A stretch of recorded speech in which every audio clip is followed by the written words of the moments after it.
When Nico Bellic stepped off the boat in the land of opportunity, he expected a life of luxury with his cousin Roman, who'd boasted of the high life with luxury condo, sports cars and wild parties.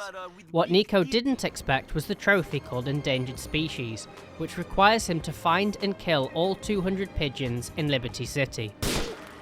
I'm sure it's obvious that collecting 200 collectibles of any kind will take a long time, even if they're marked on the map.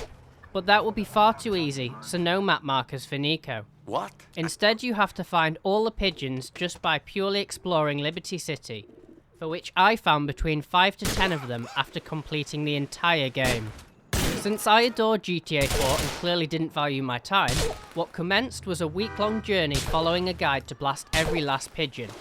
Even over a decade on, I can remember saving up dollars to buy RPGs so I could really blast the last few to Kingdom Come. What really took the piss with this trophy was some of the pigeon placements were hidden better than a needle in a haystack. Not only that, but some required sniping them from afar, and a few also required carefully landing helicopters on top of buildings to get access to them. Truly a slog of a trophy that I'm actually surprised 0.6% of players have achieved on PS3. I'd love a GTA 4 remaster, but I'm seriously not going for this trophy twice. Yeah, me hear that, you know. Anyway. Call of Duty World at War is one of my favourite Call of Duty games due to its great campaign, fun multiplayer and the original 4 zombie maps. However, when playing through the campaign on Veteran, the game may as well be named Grenades at War because you get spammed by them. On earlier levels in the campaign, this is a manageable problem, and the gameplay is not too dissimilar to other Call of Duty games on Veteran difficulty.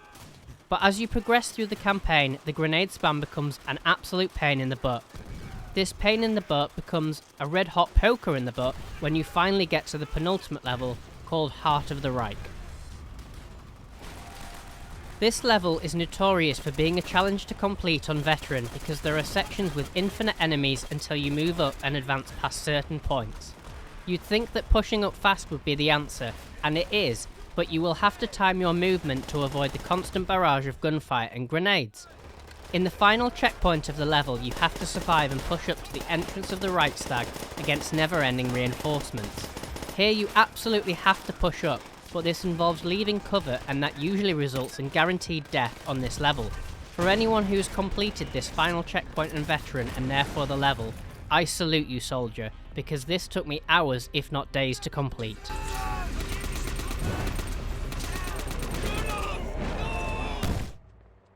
Some trophies are annoying because they are time consuming, others because they are tedious, and some because they are difficult.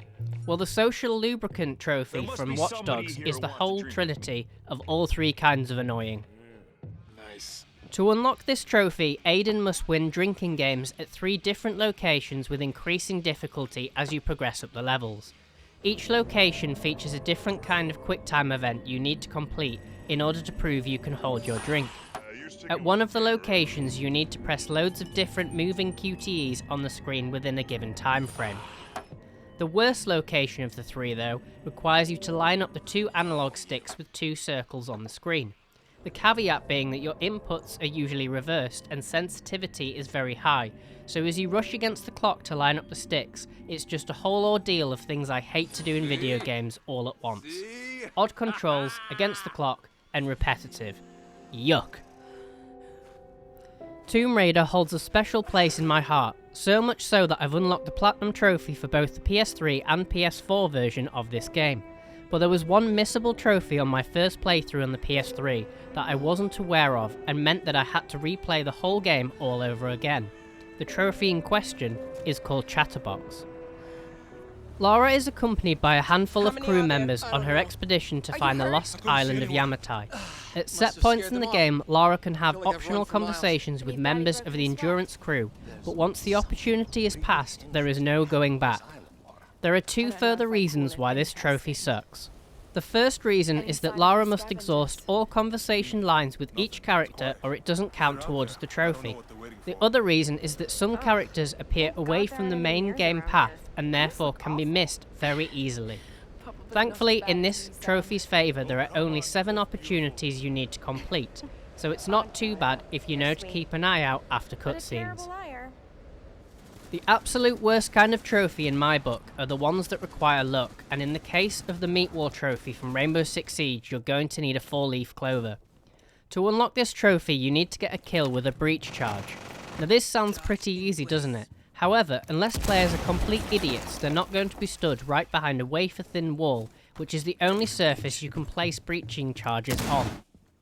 I finally found my idiot after 48 hours of game time, but unfortunately I cannot track down my footage of this kill, so I thought I'd hop back on the game and try and get the trophy for a second time on the PS5.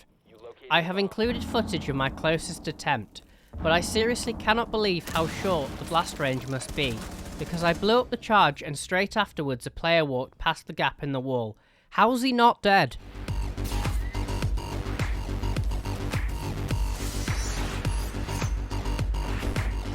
If you've ever played Ghostrunner, I'm sure you're aware that you die a lot. Like, a lot. It should therefore come as no surprise at all that one of the rarest trophies in Ghostrunner is for completing a level without dying. In a moment of insanity when the PS5 version of Ghostrunner dropped, I decided to go for this trophy on the very first level of the game, because it's the shortest by far and features the least number of enemies. Each run I got slightly better at the level, memorising the enemy locations so I could be ready to counter their attacks. Even with this knowledge, my execution had to be on point, as the enemies in Ghostrunner are adaptive and do not react the same way each time, so you have to adapt too. To be fair, this trophy isn't bad, it just requires a good combination of player skill, game knowledge and a nice helping of luck, with the AI not just deciding to run you over for the lols.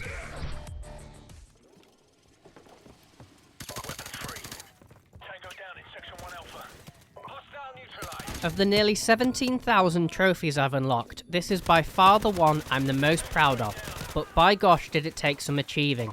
For those in the know, Mile High Club on Veteran requires no introduction, but for those who don't know this level, Mile High Club is a bonus level unlocked after completing the main campaign of Call of Duty 4 Modern Warfare. The premise of the level is simple. You've got 60 seconds to get from the bottom of the plane to the very front of the plane in order to rescue a hostage and stop the bomb from going off. I'm not sure what the devs did to the AI on this level, but they are like John Wick on speed. Your aim has got to be pinpoint, you've got to conserve ammo because you don't have time to reload, you've got to pick up the ideal guns at the right time and advance through the plane at optimum times or enemies will block your progress. So in short, you've got to be godlike for just over 60 seconds and then you can come back down to earth and take your silver trophy as your reward. Brilliant idea for a level, but holy moly is this trophy something else. If you've got any suggestions for other worst PlayStation trophies, be sure to put them in the comments and thank you for watching this video.